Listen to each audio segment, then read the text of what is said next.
Get ready, everyone. Today's video, in my opinion, is going to be the best video on YouTube about dividend investing. Today's video is to celebrate 10,000 subscribers. That's right, 10K, 10,000 subscribers. I am so grateful, so excited here on my YouTube channel that we have surpassed now 10,000 subscribers, and today's video is a celebration of that milestone. And to celebrate that milestone and show how grateful I am for the community here on PPC Ian, I want to go through 10 different subscriber questions. And these 10 questions, the answers to them are going to reveal insights that I have never shared here before on my YouTube channel. I am going to talk, for example, about the stock that I own in my personal portfolio that is yielding 17.5% yield on cost. I know a lot of you are curious about what stock that is, and I am going to share in great detail a case study about that particular stock. I know a lot of you are curious about the types of stocks that I own in my portfolio. Well, I've shared quite a few of those on my YouTube channel, and today's video is going to share some new ones. I'm going to share some new stocks today in my dividend stock portfolio that I have never shared before. Also, I'm going to go through so many other questions, 10 different questions with tons of insights, tons of value. So get ready. It's going to be a long video, but it's going to be the best one yet, in my opinion. So let's get started and let's celebrate 10,000 subscribers strong here on the PPC Ian Dividend Investing YouTube channel.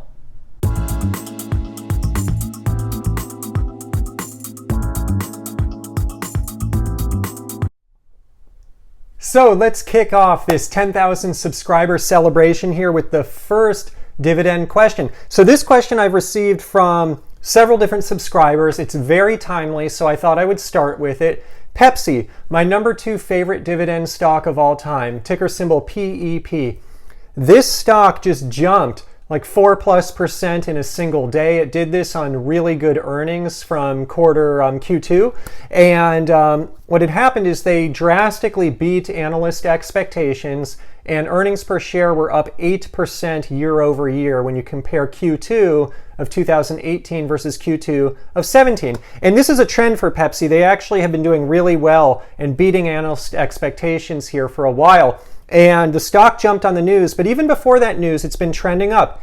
When I did my video on Pepsi a while ago, this was a while back, I'm going to link in the description below, the share price was hovering plus or minus $100. It was at a really good value, and this is one of the best values I had seen in Pepsi in years. And so I jumped on that opportunity. I started buying more shares of Pepsi, but now it's trended back up to $111.53. So it's up about 10% from where I started averaging in for the first time in a while. Anyways, the question has come to me, hey Ian, Pepsi's gone up. What are you doing? Are you still buying more shares? Are you not buying more shares?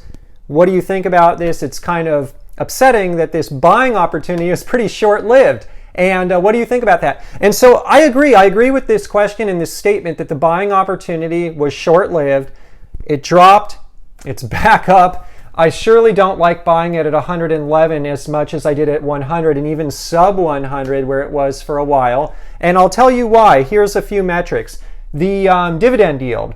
The dividend yield on Pepsi at $100 per share, if I take the dividend per share, divide by the share price, it's 3.71%. The dividend yield at current prices at $111 per share, it's now only a 3.33%. And so the starting yield, the starting dividend yield that I receive has gone down because the share price has gone up. Starting yield and share price, they're inversely correlated. So I always like buying a dividend stock. One of my favorite stocks like Pepsi that I've been buying for years, I enjoy buying these stocks when the share price is down. And so when the share price was down around $100, I did a video on it. I shared about how I'm averaging in again for the first time in a while. I'm really excited about it. Well, I'm not so excited now that the yield, it's not a 3.71, it's a 3.33. And that's the starting yield, by the way. The dividend yield on cost will grow over time because they tend to raise their dividend each year.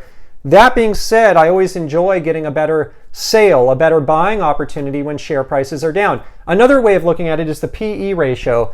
When I look at a forward PE ratio on Pepsi, I look at the analyst expectations, the average of the analyst expectations for 2018, and I take the current share price or I take the share price that it was at $100, and I also look at the current share price of $111, and I divide by the forecasted earnings per share this year. At $100, the PE is a 17.54. Not great, but not bad for a brand name like Pepsi, a world-class brand name. At 111, the PE goes up. It goes up to a 19.56. It's below 20, so that's a good thing, but still it's kind of creeping up there. At 19, it's not really a bargain basement anymore. This isn't a bargain basement price. Whereas at $100 and sub 100, in my opinion, that was a bargain basement price for Pepsi. So what am I doing? To answer the question, what am I doing? Well, for the last few months, I have been averaging into Pepsi. I've been buying more shares of Pepsi over the last few months. I probably am going to stop buying more shares of Pepsi at this point. I might average in one more time, two more times. We'll see how it goes because I'm hoping maybe it trends down a little bit here. But if these share prices hold at 111 and maybe it even trends up further, I'm probably not going to be buying too much more Pepsi now. And there's kind of two conflicting thoughts going on in my mind. One, I love this company and I still think it's a reasonable value even at 111. And I want it to be a bigger percentage of my portfolio. It's actually not at the size that it needs to be. It's a core position. I have a good chunk of money in it, but being my number 2 favorite stock of all time, it's not where it needs to be. It's nowhere near where it needs to be. So I just got to get capital into this stock. That being said, I need to be prudent here. I need to be smart. I need to be prudent. And when a stock goes up this much, this quickly, and just a few months ago, I was buying around $100, to be buying now just a few months later at 111, it's just kind of a reality check for me. And it's a reality check to be disciplined, to be prudent, to wait it out, to be cautious. And so I have two conflicting thoughts going on in my mind. And so what I've concluded on here is, yes, I'm probably going to average in a few more times here because I want to get my capital that's in Pepsi up to a higher amount. I'm okay doing it at a 19 PE and a 3.33% starting yield. That said, I'm not going to go too much longer just because I can't rationalize it from a sales standpoint. It's not at the discount that it was just a few months ago. So that's where I'm at with my PepsiCo holding. And in terms of full disclosure, I am long on Pepsi. I own this stock in my personal stock portfolio, ticker PEP.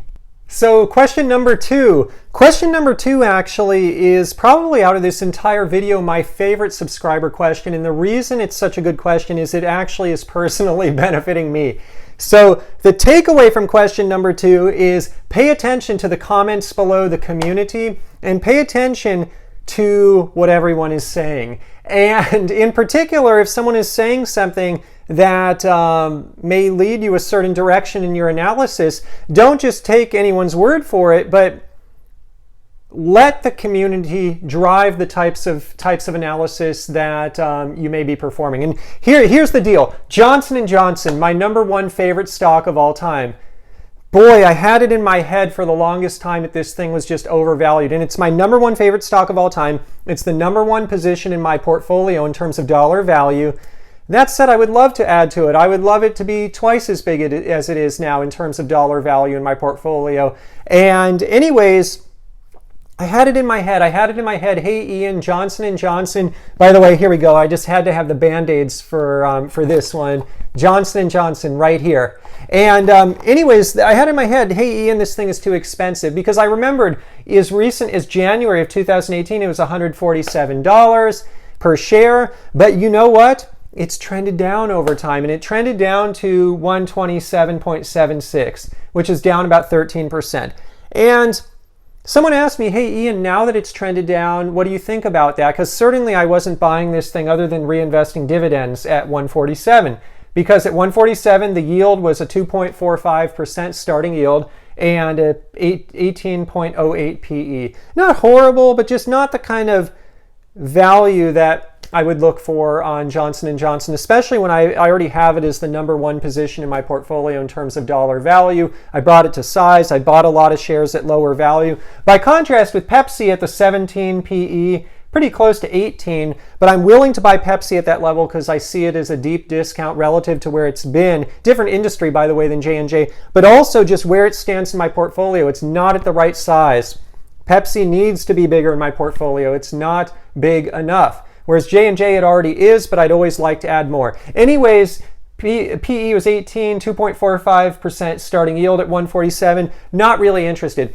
When it trended down to 127, I didn't really look at the numbers, but someone asked a question, hey Ian, now that it's trended down, what are you going to do? What do you think about that? So I ran these numbers maybe a week or so ago, started looking at it. I'm like, wow, this subscriber is onto something. And what they're onto is the starting yield is now at 2.82. Not great, but for J&J, they grow the dividend each year in, year out, historically at least, and I expect them to do that in the future. These guys are just a world-class operation, and so I haven't really seen a starting yield much higher than that for J&J. If it got like to 3 or more than 3, in my opinion, it'd be bargain basement. But what really interests me here is the PE. Forward again, if you look at the trailing PE in Yahoo Finance, is just wacky because there's all kinds of tax stuff going on now. New tax code, a lot of companies are taking one-time charges, and it throws off PEs. But when I look at the forward PE, based on analyst expectations, the average analyst expectation for 2018, it's now at a 15.71. This really intrigues me. To get J&J at a 15.71 forward PE, that is a big check mark for me, a big check mark. So thank you, whoever asked that question. It was a good question, a really good question, and I am personally going to take action because of your question, because it prompted me to do an analysis, an easy analysis. But look, I own 37 stocks. I'm a busy guy, have 2 kids, I'm married, I'm busy, I've got a job. I don't always have the time to look at this stuff every minute, and it just, I knew it was expensive at 147. It trended down to 127. I didn't really pay attention, but because of this question, it prompted me to go that step further, to look at these metrics, and it's really this forward PE of the 15.71 that's like, yeah, Ian, time to start adding to J&J again. And so I will be adding to that, averaging in a little bit more here, building my number 1 biggest position even bigger. I love that. That's awesome. So thank you for that question. And now you all know what I'm doing with my Johnson & Johnson. And in terms of full disclosure, I am long on Johnson & Johnson. I own that stock in my portfolio, ticker JNJ.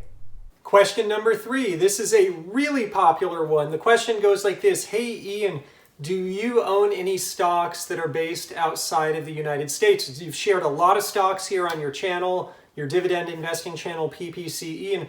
Do you own any stocks that are not based out of the US? And yes, I do. I'm going to share a brand new stock with all of you today, one that I've never shared before. And I'm just going to give a quick overview of this stock today. I'm going to do a whole separate video on this stock, why I love this dividend growth stock. But if you haven't guessed by now, it's a Unilever. So this company, the maker of Dove soap, I've got a bunch of the Dove soaps here. This is a company based out of the Netherlands. It is traded in the Netherlands. It's also traded on the London Stock Exchange. So on the Netherlands, it has 2 ADRs actually, American Depository Receipts. So basically, if you live in the United States and you want to own Unilever, you can buy it 2 different ways. You can buy the American Depository Receipt, ticker UL, like I own, or you could buy the American Depository Receipt, ticker UN. This company has a really interesting structure. It kind of has this dual structure between London and the Netherlands.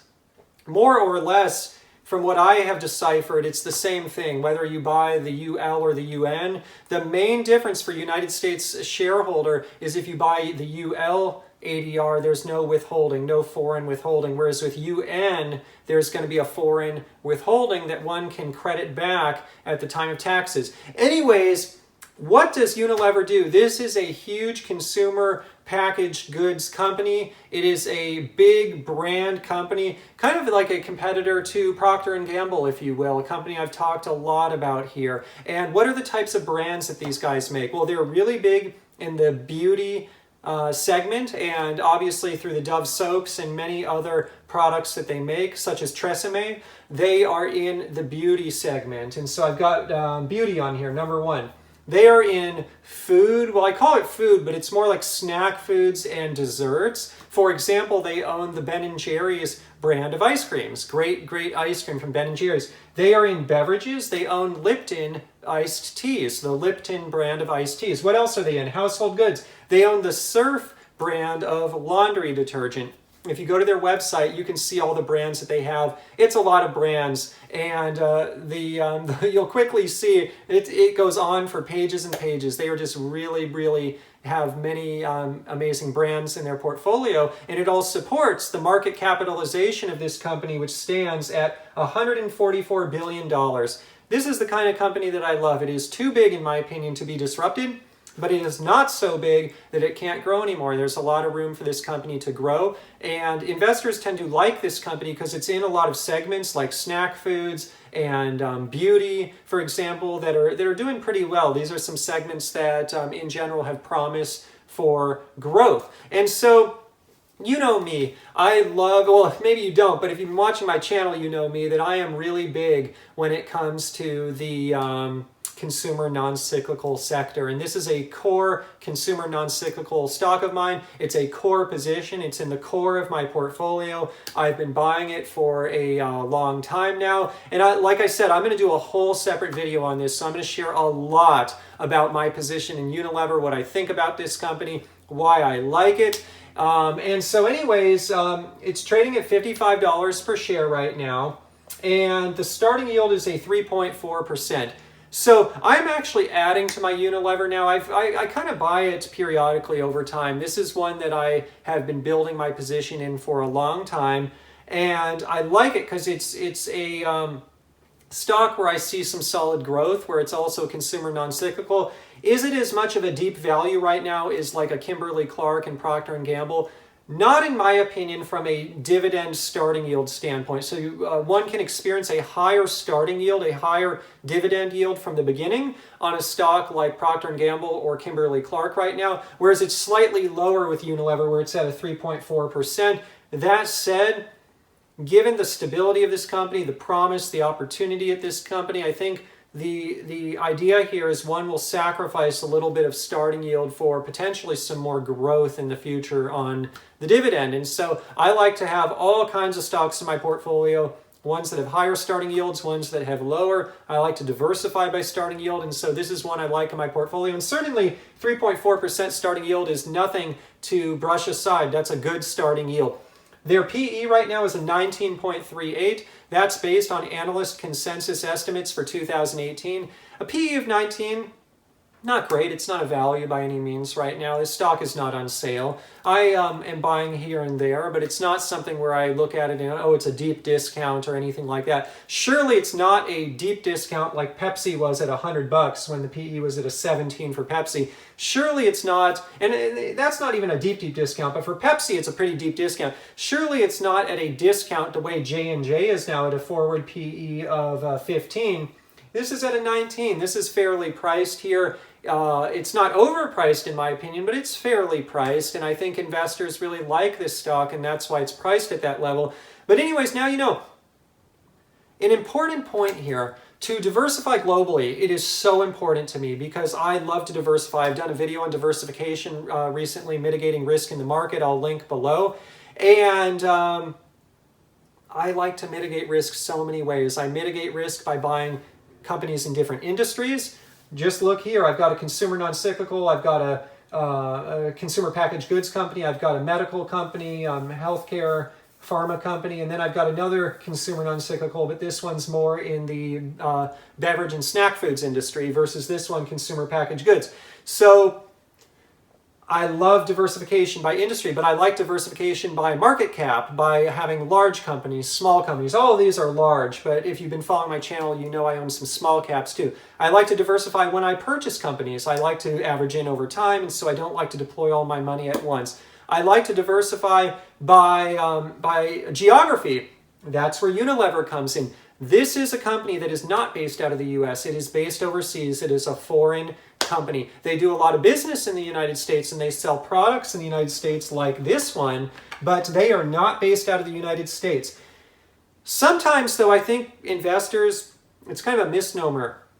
I'm going to get that international diversification. I want to buy a foreign company. I actually own US companies like United Technologies, ticker UTX, that do more business overseas than they do in their home country. And so I think that's important to realize as well, is that international diversification by geography, does not require buying a pure play international company like Unilever, but that can certainly help. And it can certainly help just having a company that has a different perspective. It has a different management team. It has an international perspective. And I think if one is going to have a foothold, a stronghold internationally, sometimes it really is nice to have that international perspective. So certainly I own other companies like Unilever that are international. But this is, I think, one of the first I'm sharing on my YouTube channel. I'm really excited about it.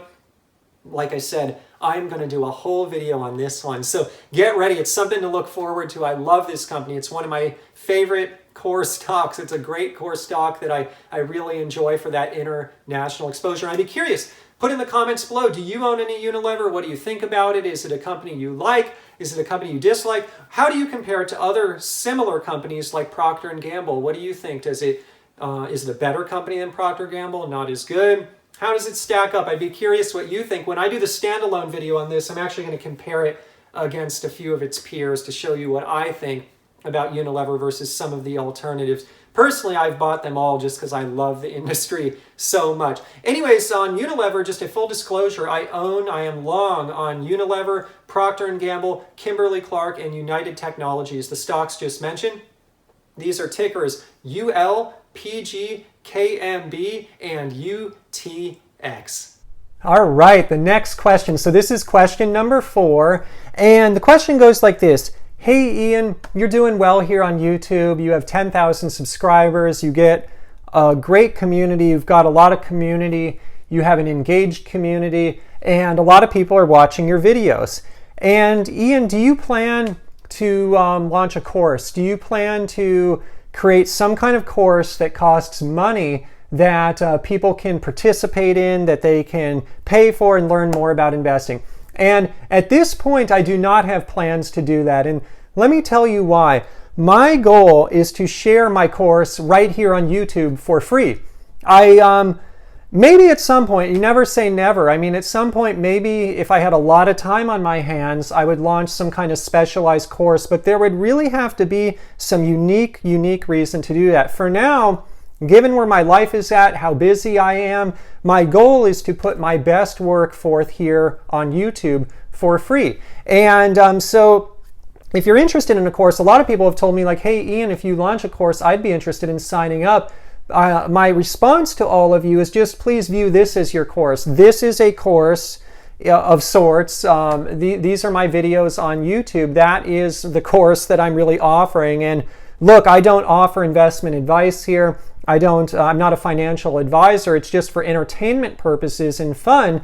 But what I'm doing is I'm sharing my journey here. I'm sharing with all of you in real time what I'm personally going through in my personal finances, in my investing, and that is my journey. And so I'm just going to share all of it here on YouTube. Now, one thing I will tell you is recently I launched a email list, an email newsletter, and I will link to that in the description below. If you sign up, you will receive a yield on cost model, an Excel model, and you will also receive all of the future Excel models and updates that come through on my email list. And so that is just something I am offering for free right now. And I think when one offers something like that, the natural question is, okay, Ian's trying to get me to sign up for his list. Next thing he's going to do is ask me to pay for something. Again, at this point, I would love you to sign up for my list, but I'm not really going to I'm not thinking actively at this point about monetization or above and beyond the advertisements that run on YouTube. I'm not really thinking about anything outside of that. Now, what I am thinking about, though, at some point that I may ask you to participate in, if you'd be interested, is I have aspirations to write a book. And I'm really excited about that. This is another question a lot of you have asked me about over the last year. Ian, do you plan on writing a book at some time? Yes, I do. I have a lot of work to go before my book is written and published. And so this is going to be a long time from now, but that's something to look forward to. So if you are interested in more material above and beyond what's available here on the YouTube channel, that's something that you can keep an eye out for. But certainly right now, I want this community to rest assured here that I am not going to try and downgrade what I'm doing here on YouTube. I'm not trying to create some kind of membership site where people have to pay for. No, I want to bring my best work, my best possible work here on YouTube. Question 5. We're halfway through. So this one, hang with me. I will relate this to dividend investing, but the question goes like this. Ian, where did you get those jeans? And so I've had a few questions here on my YouTube channel about the clothes that I wear, where I purchase my clothes, what that's all about. So hang with me here. This is going to be related to dividend investing. So first and foremost, I buy my jeans at the premium outlets. It's really important in the world of dividend investing to save money wherever possible, because any money saved can be deployed into dividend stocks. And so when I was younger, I used to pay full price, go to all the expensive shops. I still like the more premium brands, but I try to buy them on sale and I try to buy them at the outlets. And this is something that my wife taught me. And maybe the concept of the outlet is different than what it used to be. But when I go to the outlets these days, the quality of what one can get there, it is as good, if not in the selection, if not better than at the regular shopping mall. And so I really enjoy the premium outlets. That's where I go. Anyways, I go to Joe's Jeans, and they have a brand of jeans called the Legend. This is my favorite fit. This is the one that I enjoy wearing. And my backup jeans, my second favorite jeans, are from 7 for All Mankind. And they have a store too at the outlets, and it's the Paxton brand within 7 for All Mankind. Those are my, I'd say, second favorite jeans. Now, in terms of shirts, in terms of other types of clothes, most of my wardrobe these days, casual wardrobe, and thankfully I don't have to wear very fancy clothes for my work that I do. I can wear business casuals just fine. I tend to shop at Lululemon. I love this place. This is a Lululemon shirt, and the reason I love their clothes so much is 1, they look good, but 2, quality's there, but 3, my lifestyle is really active, and so I'll link in the description below. I have lost a lot of weight, a lot of weight, and what I found in my journey is just I love pushing myself to the limits when it comes to exercise, and so I go running, I swim, I work out throughout the week, and oftentimes even within the day, I like to exercise. Even during the workday, I'll take a break, I'll do some push-ups, I'll run around, I'll do some squats. I keep it active, and so I need to wear clothes that I can transition seamlessly between working at a computer, working out in the field, and exercising all within the same time frame. And so that's why I like these guys. Now, when it comes to investing, Lululemon is actually an interesting stock. It's shot through the roof. It's done really well. Am I an investor here? No. Why? They don't pay a dividend.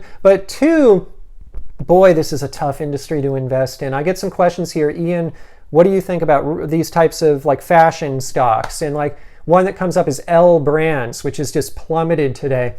Personally, I try to stay away from these types of stocks because trends just change. Everything's in favor of Lululemon now and their quality is there. But what if a year or 2 from now, trends change? What even if their quality control went downhill? Who knows? It's all working now, but I've just seen that this industry has so much change that it's really hard to invest in. I know Nike is a stock that a lot of people like, and there's a lot of staying power with Nike shoes. I think if there's any stock in that industry that has any kind of staying power, it's probably Nike. But if you want a case study of what can happen in that kind of industry from an investing standpoint, look at Under Armour. Under Armour a few years ago was like the most favored stock. Everyone loved it. It was rated as like the #1 like marketing organization ever. Like they were getting all of these accolades, and now they're under some pressure because they're out of favor. It's not the trend anymore. And so that's just something to watch out for in this industry, whether it's L Brands, whether it's Lululemon, whether it's Under Armour, whether it's Nike, someone else. It's one of those industries that I have just found is so difficult to invest in, especially for someone like myself. I'm not a buy low, sell high investor. I hold forever. I know that 50 years from now, people are going to be using Unilever products. Look, this Dove soap that I had up here earlier, it's been around forever. It will be around forever. It's a basic need that people have. But from a fashion standpoint, I don't know what's going to be happening in 50 years from now. I have no idea. And so that's where it's just an industry where I tread with caution. And so now you know where I buy my jeans and my clothes. All right, question 6, the one you've been waiting for. How am I yielding 17.5% yield on cost? What stock is it? So when the next bear market hits, it's going to be crazy. There's going to be stocks that are on sale, and it's going to be nothing like the types of corrections we're seeing here in 2018. There's going to be some real deep discounts, serious deep discounts, like the one that I bought in January of 2009. So in January 2009, I purchased this company called Altria, ticker symbol MO. I purchased it for $15.99 per share, and the starting yield was 8% at that time. 8% starting yield. When there is a panic in the stock market, when it is the trough of a bear market, there are some real deep discounts out there, and Altria was one of the deep discounts that was available in 2009, and one could get a starting yield of 8%. That's just a really solid starting yield for a company like this that is really stable and has a long track record of raising dividends and performing well from an investment standpoint. Anyways, I've held Altria all these years, and the share price has gone from 15.99 up to 58.01. So on capital appreciation alone, I have made a return of 263%. But I don't invest for capital appreciation, I invest for dividends. So let's look at that. When I purchased, the dividend per share was 32 cents a quarter. Now it's 70 cents per quarter. Why is that? Altria tends to raise their dividend each year. They have a history of raising the dividends over time to reward the shareholders. 70 cents per share is a 119% increase, a 119% increase in the dividend over the holding period that I've owned this stock. And so basically, by buying during the trough of the bear market when the starting yield already was really high, and by holding on and participating in dividend increases over the years, I have achieved a 17.5% yield on cost. So let's look at that from a math perspective. 32 cents a quarter is what the dividend was when I bought. 32 cents times 4, because it's paid quarterly, 4 quarters per year, is the dividends. Divided by my purchase price of 15.99, that's how I get a starting yield of 8%. However, the dividend yield is now 70 cents a quarter. 70 cents times 4, because there's 4 quarters per year, is the amount of dividends that are paid per year. I divide that by my purchase price of 15.99. My yield on cost is 17.5%. So that's how I did it. It was as simple as identifying an opportunity during a bear market and holding on, really latching on to the dividend growth strategy for the long term. Now, the interesting thing here is some people ask me, hey Ian, do you think Altria is a bargain now? Well, let's look at it. Right now it's trading at $58 a share and the starting yield is a 4.83. How do I get that? If I take my 70 cents per quarter, multiply 70 cents by 4, I divide by the current share price. If someone were to buy today at $58 a share, the starting yield is a 4.83%. Certainly in this market, that is a reasonably attractive starting yield for a company like this, but it certainly is not a 8% starting yield. And so personally, I'm not adding to my Altria position right now other than reinvesting dividends. There are 2 reasons for this. One, it has become a larger position in the portfolio, but long term, I don't view this as a larger position. I don't view it as a core position. And so for me to balance my portfolio, I never sell. The way I do it is I add to other positions. For example, I was talking about Unilever earlier. I have purchased shares in Unilever this year in 2018. By purchasing in Unilever and not purchasing in Altria, it's my way of rebalancing. And so I'm not actively adding to it now because I've got enough in it. It's just gotten big enough, and it's not a core focus of mine this year or even in the future. It's not a core. It's not something I envision being a core holding. I envision it being a medium holding. And if you want to learn more about how I look at core stocks, medium stocks, small stocks, I will link in the description below to a video about that. But reason 2 I'm not adding to this is I just don't see it as a deep discount. A deep discount for something like Altria, I would say, is a starting yield of at least 6%. But the starting yield right now is a 4.83. I bought back then at a starting yield of 8%, so it's just not in that deep discount value territory for me just yet. But even if it did get into that territory, I'd have to think really hard before adding to it other than reinvesting dividends, just because philosophically, I don't envision it being a core position in the long run. I envision it being a medium position. So I just have to really think critically about my actions at that time. But I don't have to think about it now because it's just not at that level right now with a 4.83% starting yield. Anyways, that's it. That's how I have achieved a 17.5% yield on cost. I'm fairly certain this will be the stock in my portfolio that surpasses 20% first, 20% yield on cost. And the key lesson here for myself, for others, is bear markets. They can be scary. And the key question is, when the bear market hits, are you going to run for the hills? Are you going to sell your stocks? Are you going to stay put? Or are you going to actively buy stocks and be excited about it? If you've never been through a bear market before, it can be real tough. It can be real tough. And so for me, when the next bear market hits, I will average in to stocks, probably not Altria, but stocks in general that are on sale, as I always do. But I know it will be an interesting time, and I know from an ego standpoint, it'll be hard to see my portfolio taking a haircut. One way, though, I plan to deal with this is I'm building up an emergency fund right now to add a cash buffer. And I know by having that emergency fund, it'll allow me to sleep a little better at night and know, hey, yeah, my portfolio is down in value, but I'm going to seize the opportunity. I'm going to enjoy the opportunity, the buying opportunity. I'm not going to get so caught up in the value of my portfolio. I'm going to get caught up in, wow, there's some opportunities out there, and I'm looking forward to averaging in at lower prices to capture some of those opportunities. Now, before I end this question, just in terms of full disclosure, I own the stocks I just mentioned. I am long on Altria, ticker symbol MO, and I am long on Unilever, ticker symbol UL. I own both of those stocks in my personal dividend stock portfolio. Question number 7. This may be the question that I have received the most on this channel since I started. And the question is, hey Ian, can you please share your entire stock portfolio? Can you share all of the stocks in one place that you own in your dividend stock portfolio? And if you've been following me for a while, and I'm going to link even in the description to a lot of them below, I have shared a lot of the stocks that I own. Here's what I'm going to do.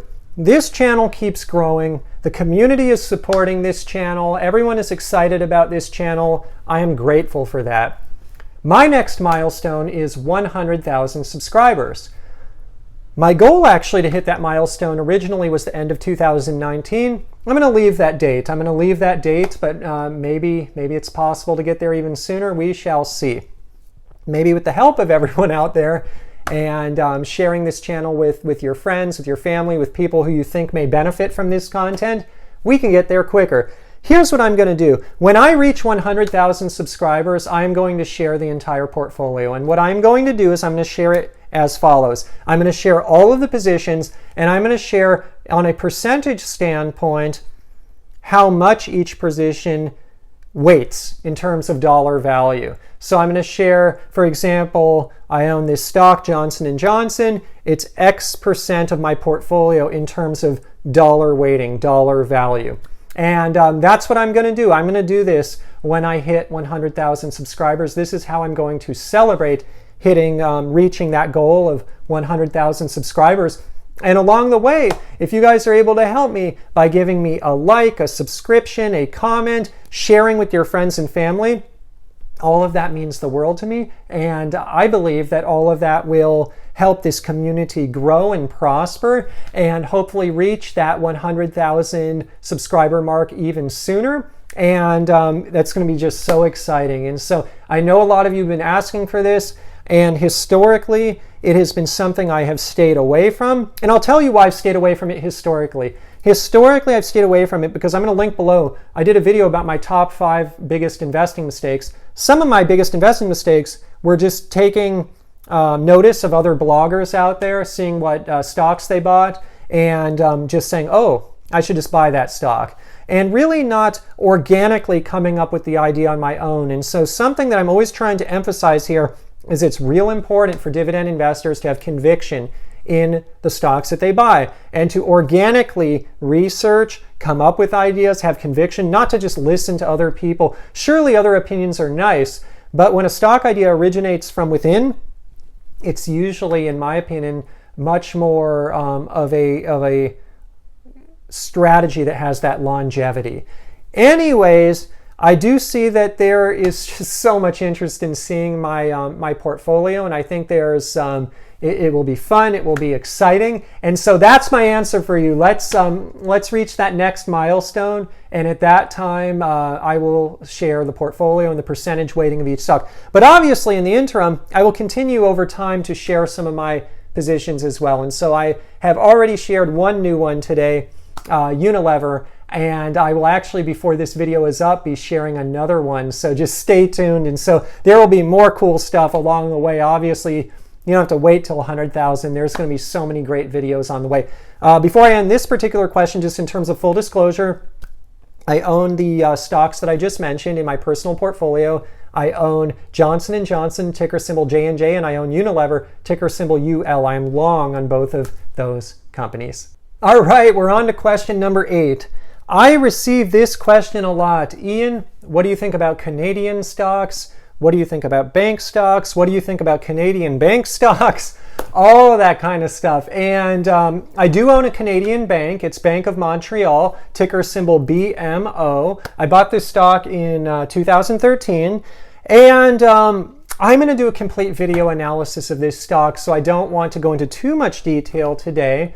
But needless to say, I like having the exposure to the financial sector. I like having the exposure to Canada, a foreign company. I think that's important to have in my portfolio, despite the fact that there's a foreign withholding tax, which I can claim back on my taxes at the time of filing my taxes.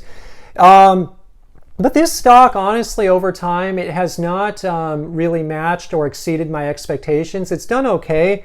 I bought it at $62.59. It's now at $78.37. So I've made about 25% capital appreciation. But from a dividend standpoint, the dividend has not really grown over time. It's been kind of stagnant. It's a weird company. The dividend bumps around over time because it's tied to company performance. The company performance just so happens to be that they haven't gotten to the point where it has made sense to dramatically raise the dividend. Anyways, my yield on cost is taking the current dividend approximately, again, it fluctuates by quarter, but 73.1 cents. I multiply by 4. I divide by my purchase price. I'm getting a 4.67% yield on cost. Not bad, not great for something I've owned since 2013. Why did I go with Bank of Montreal? Back when I bought it in 2013, I wanted exposure to a foreign equity. I wanted exposure to Canada, and in particular, I wanted to own a Canadian bank. And at the time of the 4 Canadian banks that I analyzed, this is the one that had the highest starting yield.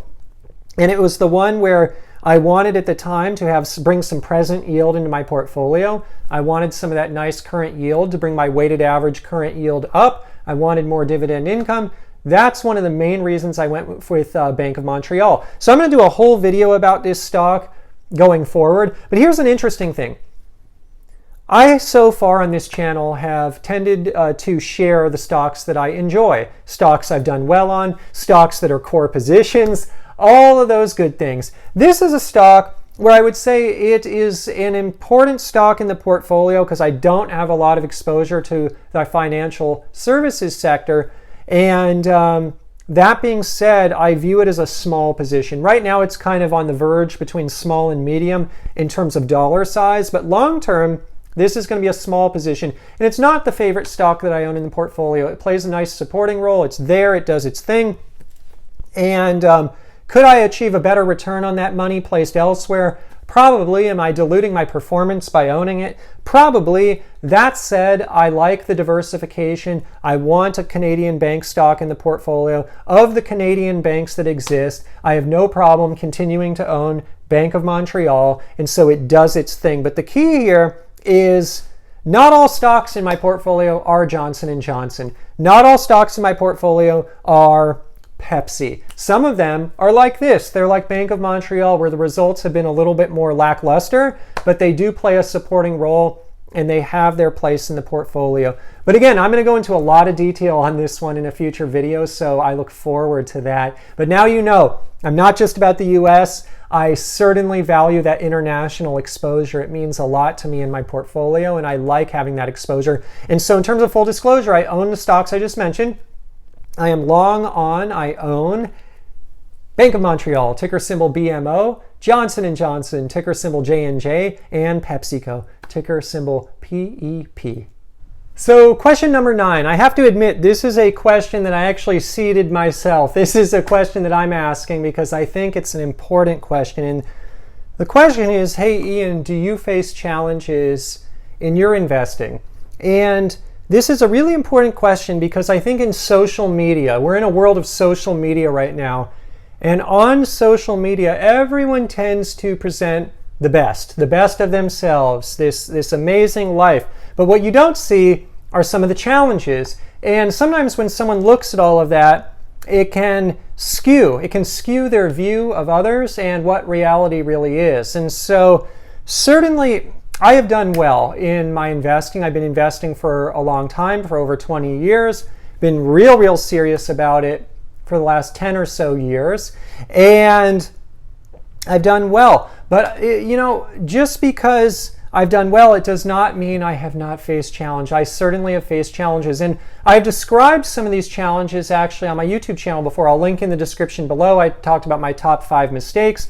I'll link below. I discussed my number 1 challenge that I faced in my career, which was getting laid off. That was a horrible challenge that I went through that I felt was really important to share with everyone out there because it's a real story, and it's a story that others have to experience as well.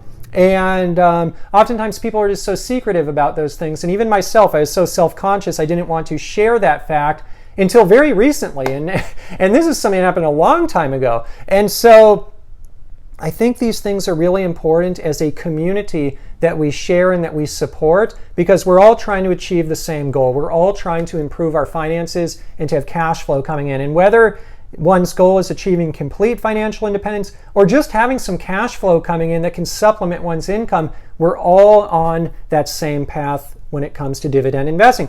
Anyways, I want to share a challenge that happened to me just today. Couldn't believe it.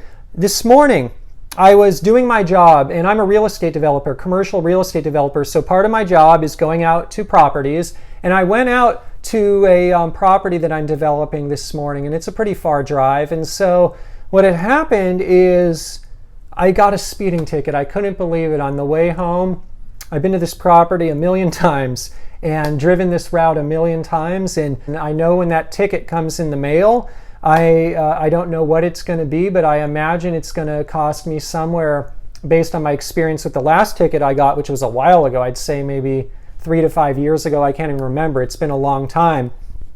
It's probably going to be somewhere between $300 and $500 if I had to guess. Maybe even more. It might be like $550 with the way inflation of these types of things has gone. Well, that's funny. I just said that because I did a video about inflation recently. I'll link to it in the description below.